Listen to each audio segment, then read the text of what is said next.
Hello everyone, my name is Mahek and today we'll be learning about Jetpack Compose Interop APIs. So, everything in this episode, let's get started.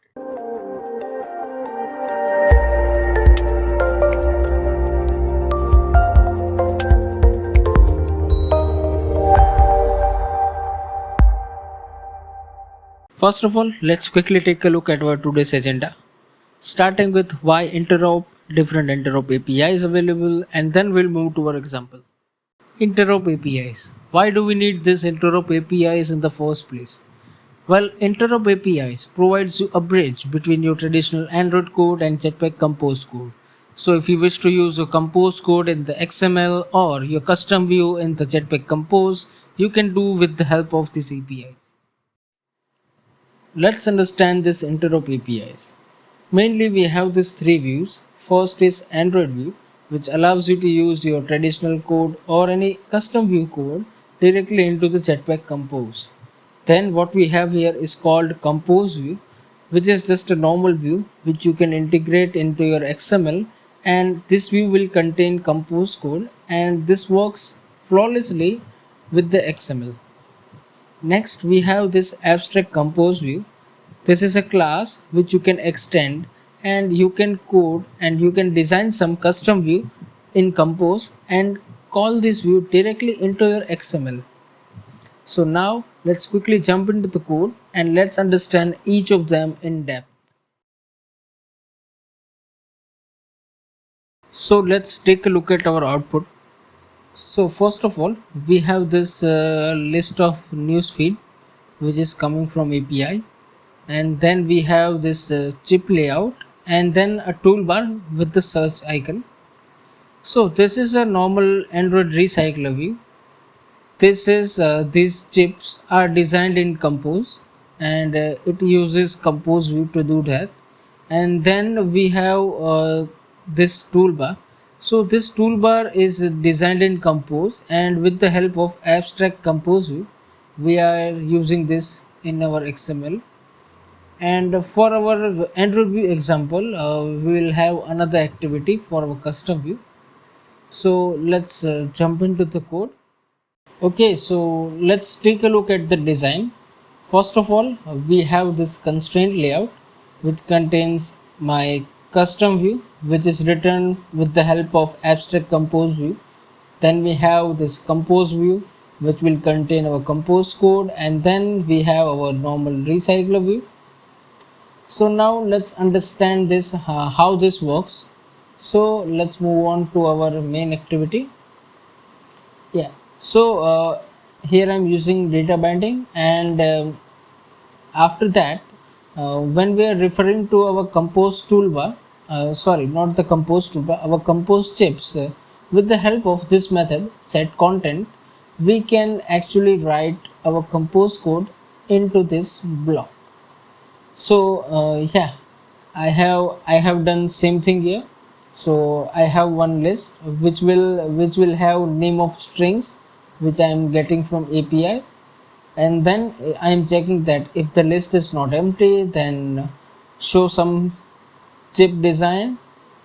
So yeah, this is how this chip thing works.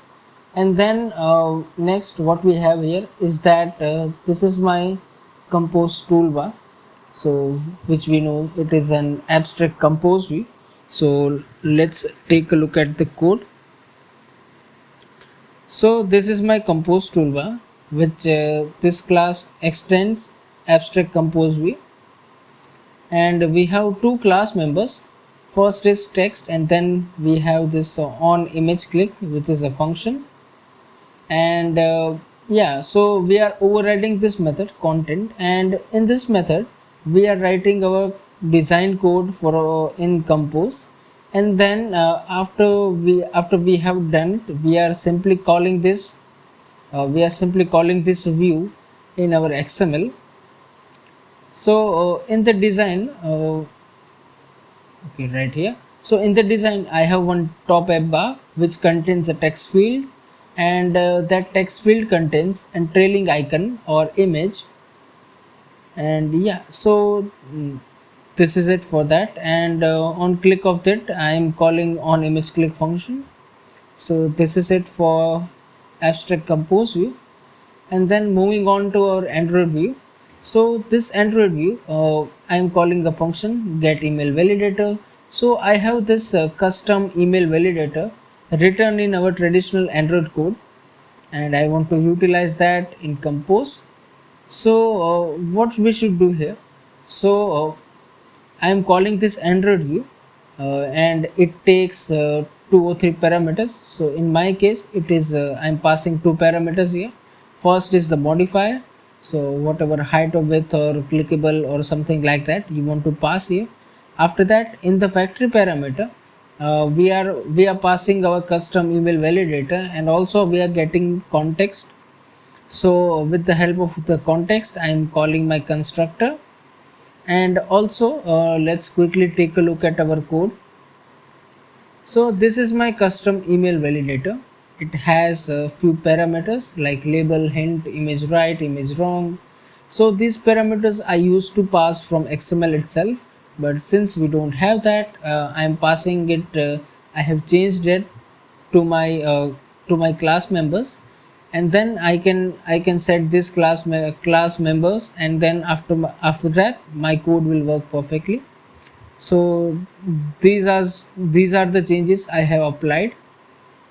And moving back to our compose view, so here I'm passing everything. So the title, the label will be email validator, the image right, which is just a normal image, which is launch of foreground and background, and also I'm passing the layout parameters.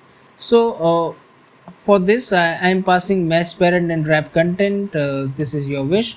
So for the sake of example, and let's quickly take a look at the output of this. So here is my emulator, and yeah, so this is just a normal email validator with the label and a text view, and also it shows with the help of regex if the email is valid or not. So something like that, let me type in. So uh,